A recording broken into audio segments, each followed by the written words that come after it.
سنو، امید سحر کی بات سنو، امید سحر کی بات سنو۔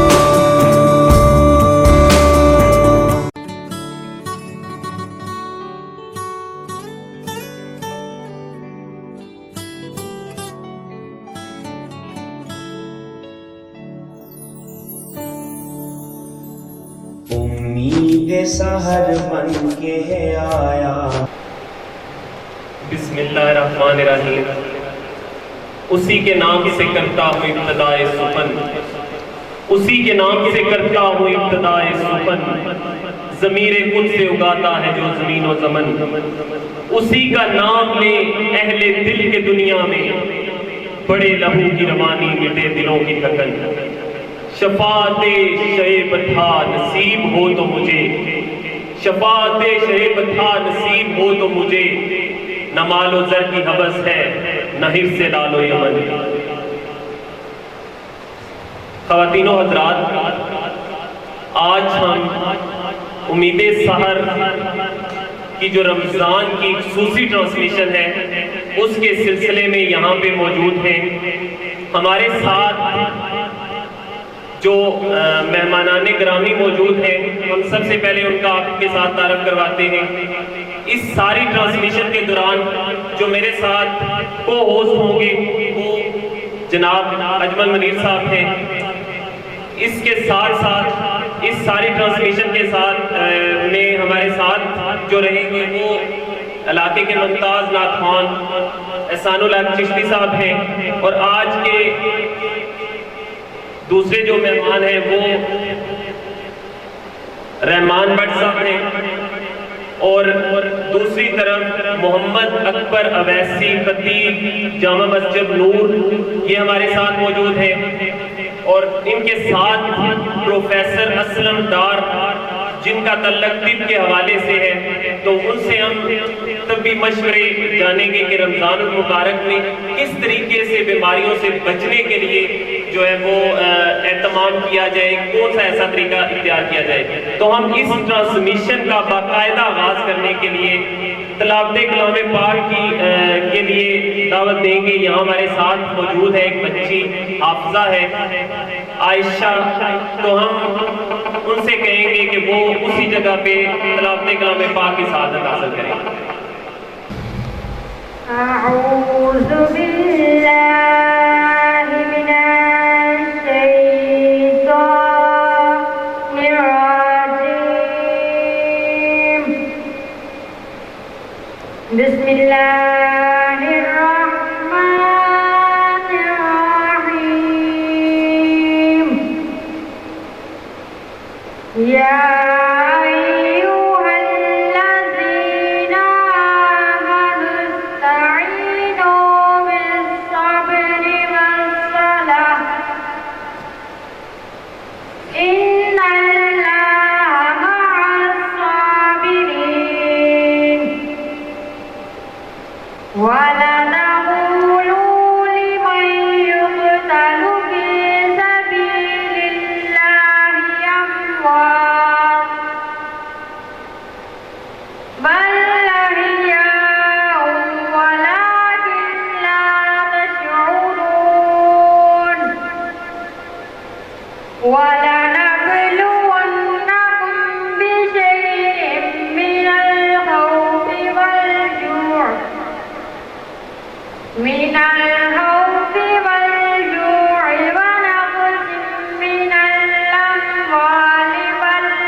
ترجمہ شروع کرتی ہوں اللہ کے پاک نام سے جو بڑا مہربان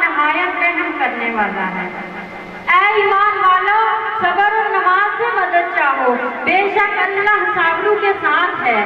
جو خدا کی راہ میں مارے جائے انہیں مردہ نہ کہو بلکہ وہ زندہ ہے۔